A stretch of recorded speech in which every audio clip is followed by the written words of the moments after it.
They don't want what we know out there. You'll never get this on CNBC. But our school system will never tell us that, because they're part of the process. Fake money, fake teachers, fake assets. I know the game of the rich. My rich dad taught me. You know it because you're the banker. The bankers and the rich play is different than what they teach you in school. All over the world, what does school teach you about money? And the answer is nothing. And that's not a mistake. That's not an accident. I knew that. Most people know that. The way to keep the poor and middle class working hard is never teach them what the rich know. So if you read Rich Dad, Poor Dad, which came out in 1997, it's what the rich teach their kids about money, the poor and middle class do not. Poverty hurts. I mean, I don't like it. And I don't like that our academic system's so corrupt. You know, we know the banking system's corrupt. We know politics is corrupt. But academics is just as corrupt. I mean, one thing if it's the banking and the politics, but this is where we send our children and we trust them to do the right things for them, and yet they're being not taught something so fundamental. Like you asked your dad when you were a kid, Dad, you asked your teacher, when are you going to teach us about money? And it was just, never. Well, never. And they'll never will. You know something. What do you know? Share it. What is financial education? It's not get a job, work hard, save money, and invest in a well-diversified portfolio of stocks, bonds, mutual funds, and ETFs. The financial industry is two things, debt and taxes. In 1971, Nixon took the dollar off the gold standard, and the US dollar became debt. And we still tell kids to go to school, get a job, work hard, save money, and get out of debt. Now, who tells them to do that? That's the most ridiculous thing there is. The book starts and it says, lie number 1, saving money will make you rich. Yeah, it never will. You know that. All taught that as kids. Why would you save it and why would you work for it if they can print it faster than you can work for it?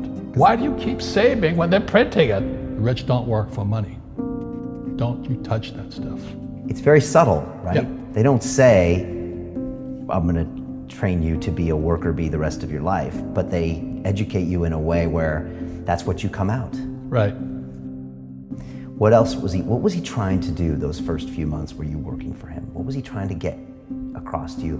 Because he taught you the hard way about money.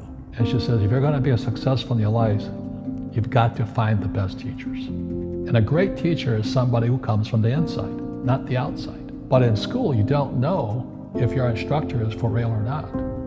That's where the fake teacher comes from. I said, I want you to teach me about money. So why should I teach you? He said, but if I teach you, you work for me for free.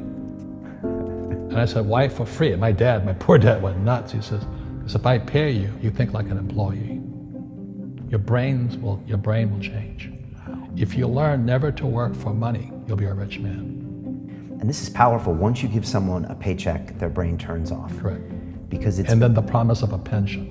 Right. And job security. Which is kind of a paycheck in disguise. Correct. After you stop working. Give the man a fish, eats for the day, teach him to fish, eats for a lifetime. And most poor people confuse assets for liabilities. They think their home is an asset, it's actually a liability. Right. An asset is a noun, like a house. Cash flow is a verb. So to understand if it's an asset or liability, it takes a noun plus verb. So if the cash is flowing out of your pocket, it's a liability. If the cash is flowing into your pocket, asset, verb, it's an asset. So I own 7,000 rental properties. Those are assets. Every month, the cash flows in. Whereas many people have the big house on the hill and the cash is flowing out. Right. And they're going broke. Right, it's like a frame of mind. The other thing the poor don't understand is the number 1 expense for most people is taxes. And yet we don't even see it. Isn't that weird? You walk around and you look at the paycheck and say, that doesn't seem right, and you don't realize that the government's got a huge hand in your pocket and you are doing nothing to minimize that. Again, this is what's very different about the rich and the poor. The rich don't work for money. His number 1 expense is tax. See, there's 3 kinds of income: earned, portfolio, passive.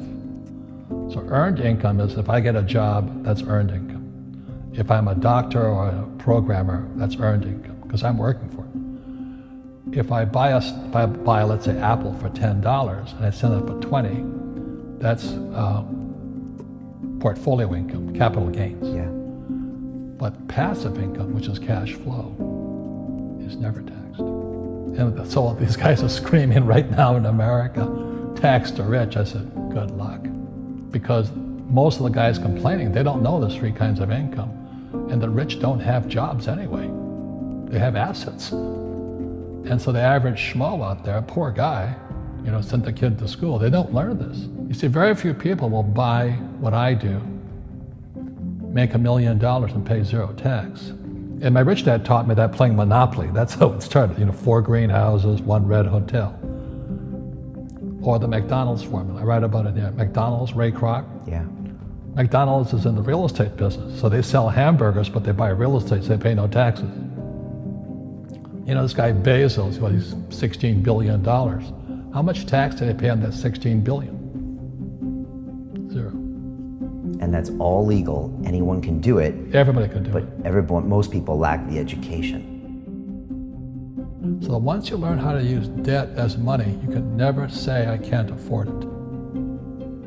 You see, because the banks will give you, so the banks, after the crash of 2008, the banks gave me $300 million tax-free. When I asked the average guy, I said, why don't you use debt? They can't even get a loan. Because their scores, their FICO scores, I don't know if you have them here, are so bad. The school teachers will never tell you that because they don't know it. My poor dad never knew that. You don't know if something is an asset or a liability until you can say which way the cash flows. So a house, is it an asset or liability?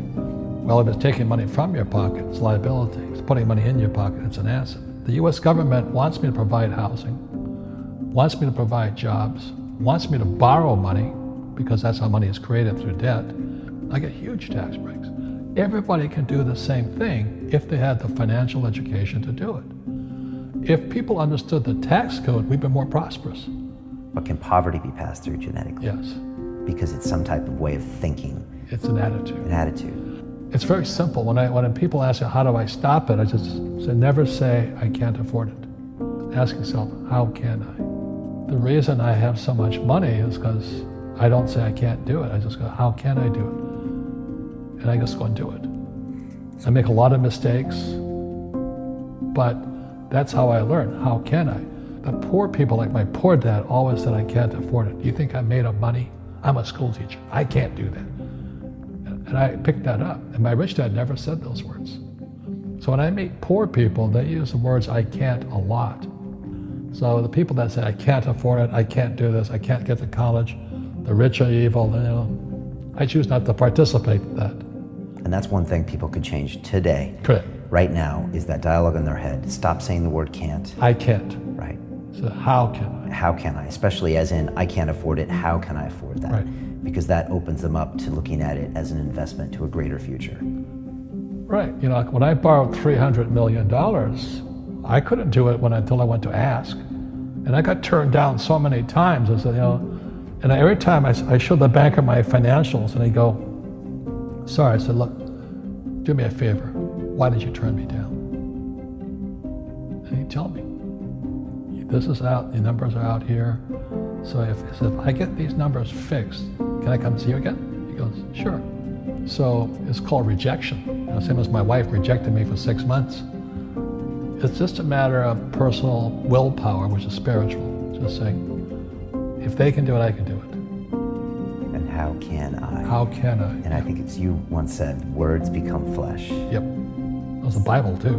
Intelligence increases through your mistakes, through the ups and downs, through what you learned. Real estate's real estate, but what I learned made me richer, not the money. You don't need money to make money. I think all of us, every human being has that low point in their life. And if they get the message, a new life begins. If they don't get the message, they keep going down. The richer I got was because I didn't need any money. I could use this to make money.